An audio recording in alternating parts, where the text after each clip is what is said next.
പറയാം നമുക്ക്, അറിവിൻ വഴിയിൽ നടക്കാം നമുക്ക്.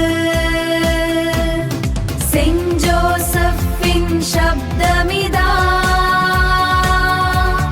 ഹൃദയം തൊടും റേഡിയോ ഇതാ. കേൾക്കൂ, പങ്കുചേരൂ, നമ്മുടെ സ്വന്തം സ്കൂൾ റേഡിയോ. പ്രിയ കൂട്ടുകാരെ കാതോർക്കൂ, കഥകളും കവിതകളും പാട്ടുകളും വിശേഷങ്ങളുമായി നമ്മുടെ വിദ്യാലയത്തിന്റെ സ്വന്തം ശബ്ദം saint Joseph's voice. Hello, saint Joseph voice 2026ലേക്ക് എല്ലാവർക്കും ഹൃദ്യമായ സ്വാഗതം. ഓരോ കുട്ടിക്കും ഒരു ശബ്ദമുണ്ട്, ഓരോ ശബ്ദത്തിനും ഒരു സ്വപ്നമുണ്ട്. ആ സ്വപ്നങ്ങൾക്ക് ചിറകേകാൻ ഇന്നു മുതൽ നമ്മൾ ആരംഭിക്കുന്നു നമ്മുടെ school radio saint Joseph voice. ഞാൻ റെനീറ്റ മേരി 7th Aയിൽ പഠിക്കുന്നു. ഞാൻ ഐഷാലിയാന 7th Dയിൽ പഠിക്കുന്നു. റെനീറ്റ, നമ്മുടെ ഈ റേഡിയോ പ്രോഗ്രാമിലൂടെ എന്തെല്ലാം പരിപാടികളാണ് അവതരിപ്പിക്കുന്നത്? കവിതകൾ, കഥകൾ, സംഭാഷണങ്ങൾ, സ്കിറ്റുകൾ തുടങ്ങിയ അറിവും ആനന്ദവുമേകുന്ന വിവിധ ഭാഷകളിലൂടെ പ്രോഗ്രാമുകൾ ഇനി നമ്മുടെ സ്കൂൾ റേഡിയോയിലൂടെ നമുക്ക് കേൾക്കാം. അപ്പോൾ എങ്ങനെയാണ് ഇതിനുള്ള സെലക്ഷൻ നടത്തുന്നത്? സ്ക്രീനിംഗ് ഉണ്ടാകുമോ?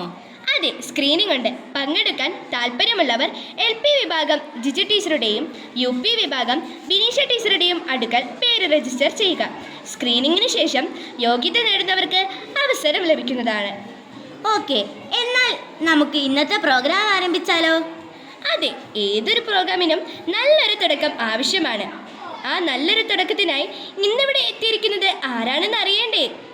ഫ്ലവേഴ്സ് ചാനലിലെ ഇത് ഐറ്റം വേറെ പ്രോഗ്രാമിലൂടെ നമ്മുടെ സ്കൂളിൻ്റെ അഭിമാനമായി മാറിയ കൊച്ചുമിടുക്കി 4th C ക്ലാസ്സിലെ ഇവാനിയ. വെൽക്കം ഇവാനിയ. ഞാൻ ഇവാനിയ. ഇതൈറ്റം വേറെയിൽ അവതരിപ്പിച്ച സ്റ്റാൻഡപ്പാണ് ഞാൻ ഇന്നിവിടെ അവതരിപ്പിക്കാൻ പോകുന്നത്. ഹലോ, എല്ലാവർക്കും നമസ്കാരം. ഞാൻ ഇന്നിവിടെ വന്നിരിക്കുന്നത് ഒരു ഗൗരവേറെ കാര്യം പറയാനാ. എന്നാന്നറിയോ, ഇത്രയും കാലം ഞാൻ ചിന്തിച്ചതേ ഞാൻ ആ വീട്ടിലെ സെലിബ്രിറ്റിനാ. എന്നാ ഈ അടുത്തല്ലേ ഞാൻ ആ സത്യം അറിഞ്ഞത്. എൻ്റെ സ്ഥാനം മറ്റൊരാൾ തട്ടിയെടുത്തന്നെ. ആരാന്നറിയോ? എൻ്റെ അച്ഛൻ്റെ അമ്മയുടെയും സ്മാർട്ട് ഫോൺ.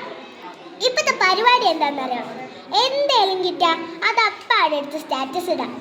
ഫോർ എക്സാമ്പിൾ, ഞാൻ രാവിലെ നേറ്റ് അറിയാതെ ഒരു കോട്ട് വായിട്ട അപ്പത്തേക്ക് അമ്മ ഓടി വന്ന് പറയും, ഇവ ആ കോട്ട് വായ ഒന്നും കൂടിയിട്ട് എനിക്ക് വീഡിയോ എടുത്ത് റീൽസ് ഇടാനാണ്. പണ്ടൊക്കെ വിശക്കുമ്പോഴായിരുന്നു വല്ലതും കഴിക്കാൻ. ഇപ്പം എങ്ങനെയാണെന്നറിയോ? ഫോട്ടോ എടുത്ത് തീരാണ്ട് ഭക്ഷണത്തിൽ തൊടാനേ സമ്മതിക്കില്ല. നല്ല ചൂടുള്ള ദോശ മുൻപിൽ ഇരിക്കുകയാണെങ്കിൽ തന്നെ അച്ഛനോടി വന്ന് പറയും, ആരും ദോശയെ കൈവെക്കരുത്, ആവി പറക്കുന്ന ദോശ ഫോട്ടോ എടുത്ത് റീൽസ് ഇട്ടാലേ റീച്ച് ഉണ്ടാകുള്ളൂ എന്നും.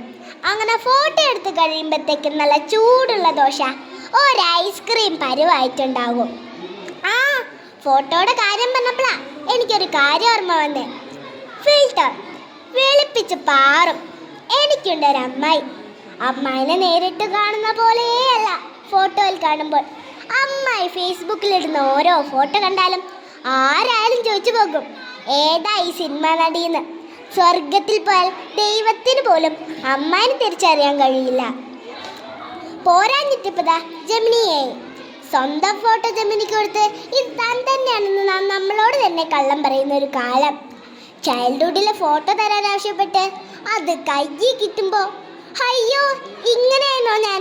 നിങ്ങളുടെ മുൻപിലിരിക്കുന്നത് ഞാനേ അല്ല, യഥാർത്ഥ ഞാൻ മറ്റെവിടെയോ ആണ്. ഞാൻ എവിടെ പോയി എന്ന് നമ്മളെ തന്നെ അന്വേഷിക്കുന്നത് പോലെ. ഏത് തരത്തിലുള്ള ഫോട്ടോ എവിടെ വെച്ച് വേണമെന്ന് ജെമിനിയോടൊരു വാക്ക് പറഞ്ഞാൽ മതി. Gemini ready. പോലീസാണോ? Gemini ready. അങ്കിളിന് വക്കീലാവണോ? അതിനും ജെമിനി റെഡി.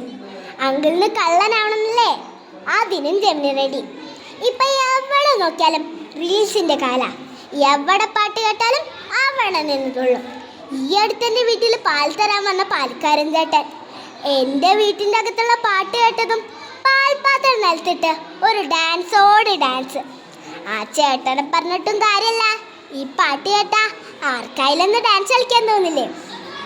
ശൂരമ്പടയുടെ ചെമ്പട കുട്ടിക്കോലം തുള്ളും താളം, വീരമ്പടയുടെ പെൺമുടി ഏറ്റിക്കൊട്ടിക്കേറും താളം ഇത് മുള്ളംകള്ളിക്കുന്നിൻ മേലെ കാവടിയെന്നും മേളം ഇന്നക്കരെയുള്ളവൻ ഇക്കരെ എത്തും തക്കരെ മേളം ഇത് മാമല മേലെ സൂര്യൻ ഉദിക്കും പുലരിക്കതിരിൻ വെള്ളിത്തേര് കാടും മലയും പുഴയും കടന്ന് കയറി വരുന്നൊരു വള്ളിത്തേരാണേ വെൽമുരുകാ ഹരോഹരാ ഹോ വേലായുധാ ഹരോഹരാ വെൽമുരുകാ ഹരോഹരാ ഹോ വേലായുധാ ഹരോഹരാ ഹോ നമ്മൾ പാട്ടിൻ്റെ പുറകെ പോയി. സത്യം പറയട്ടെ, എനിക്ക് നിങ്ങളുടെ മുമ്പിൽ ഇതൊക്കെ പറയാൻ വല്ലാത്തൊരു ടെൻഷൻ ഉണ്ട്. എന്താണെന്നറിയോ, ഞാനിവിടെ നിന്ന് എന്തേലും ഒരു അബദ്ധം വന്നാൽ പോരെ നാളെ അത് ട്രോളാവാൻ എന്നും കരുതി ഞാൻ പറയാതെ പോകില്ല. പണ്ടൊക്കെ നമ്മുടെ വീട്ടിലൊരു കുഞ്ഞുവാവ ജനിച്ചാ ആദ്യം ആ കുഞ്ഞുവാവയ്ക്ക് എന്തായിക്കൂടാ ഒരു പേര്. എന്നാൽ ഇപ്പം നമ്മുടെ വീട്ടിലൊരു കുഞ്ഞുവാവ ജനിച്ചാ ആദ്യം ആ കുഞ്ഞുവാവയ്ക്ക് ഒരു ഇൻസ്റ്റാഗ്രാമും ആ ഇൻസ്റ്റാഗ്രാമിൽ ഒരു പേരുമാണ് ഇടുന്നത്. പിന്നെ ആ ഇൻസ്റ്റാഗ്രാമിലൂടേക്കും കുഞ്ഞിൻ്റെ എല്ലാ വിവരങ്ങളും അവർ അറിയിക്കുന്നത്.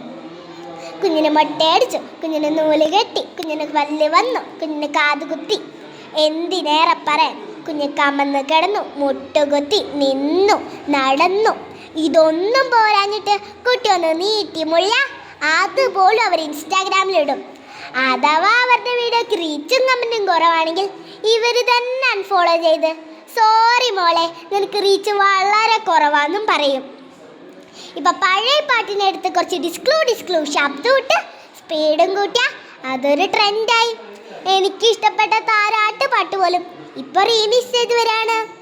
രാരീരം രാരീരം രാരീരം രാരീരം രാരീരം രാരീരം കേട്ടുറങ്ങ് അമ്മയുടെ സ്വത്തല്ലേ അമ്മയുടെ മുത്തല്ലേ അമ്മയുടെ ചക്കരവാവയല്ലേ.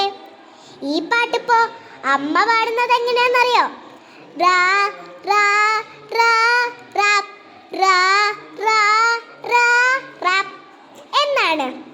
ഇതൊക്കെയാണ് മുതിർന്നവരുടെ സോഷ്യൽ മീഡിയ വിശേഷമെങ്കിൽ ഇതൊക്കെ ഒരു സൈഡിലോട്ട് മാറ്റി വെച്ചാൽ ഈ ലോകത്തെ ഏറ്റവും കൂടുതൽ ജീവിക്കാൻ കഷ്ടപ്പെടുന്ന ഒരു കൂട്ടരുണ്ട്.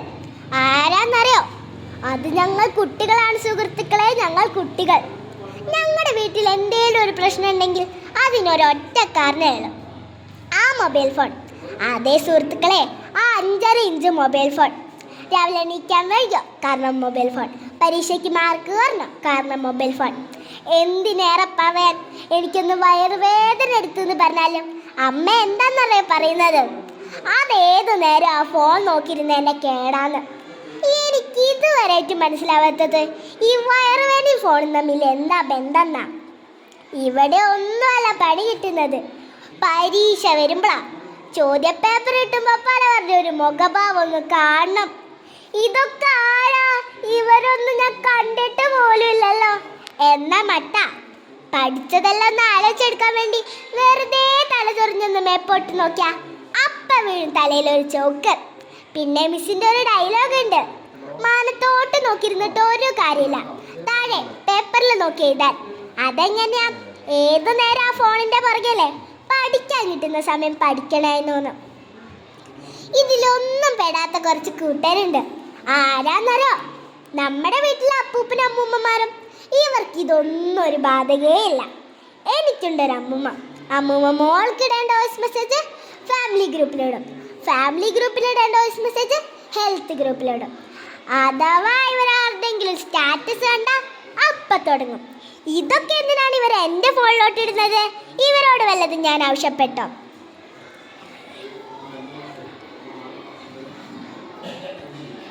എന്തൊക്കെ പറഞ്ഞാലും പേരൻസിൻ്റെയും ടീച്ചർമാരുടെയും സ്നേഹവും വഴക്കൊന്നുമില്ലെങ്കിൽ ഞങ്ങളുടെ ജീവിതത്തിനൊരു ഹാപ്പിയേ ഇല്ല. ഇതൊക്കെ ഞാൻ പറയുമ്പോൾ നിങ്ങൾ ആരെങ്കിലും വിചാരിക്കും ഞാൻ മൊത്തം നെഗറ്റീവാണ്. അല്ലട്ടോ, സോഷ്യൽ മീഡിയ വേണ്ട രീതിയിൽ ഉപയോഗിക്കുകയാണെങ്കിൽ എത്ര നല്ല കാര്യങ്ങളാണ് അതിലുള്ളത്. എത്ര ആൾക്കാരുടെ ജീവിതങ്ങൾ അതിലൂടെ മാറ്റിമറിക്കാൻ കഴിയുന്നു. മറ്റുള്ളവരുടെ മനസ്സിനെ വേദനിപ്പിക്കാത്ത റീൽസും കമൻറ്റൊക്കെ ഇട്ട് നമുക്കും ട്രെൻഡിനൊപ്പം പോകാം. ബൈ. താങ്ക് യു ഇവാനിക്കുട്ടി. എന്ത് രസമായിരുന്നു കേട്ടിരിക്കാൻ. നമ്മളെ എല്ലാവരെയും ചിരിപ്പിക്കുകയും ചിന്തിപ്പിക്കുകയും ചെയ്ത ഒരു നല്ല സ്കിറ്റായിരുന്നു അല്ലേ കൂട്ടുകാരെ? എല്ലാവരും ഇവാനിക്കുട്ടിക്ക് ഒരു നല്ല ക്ലാപ്പ് കൊടുത്തേ.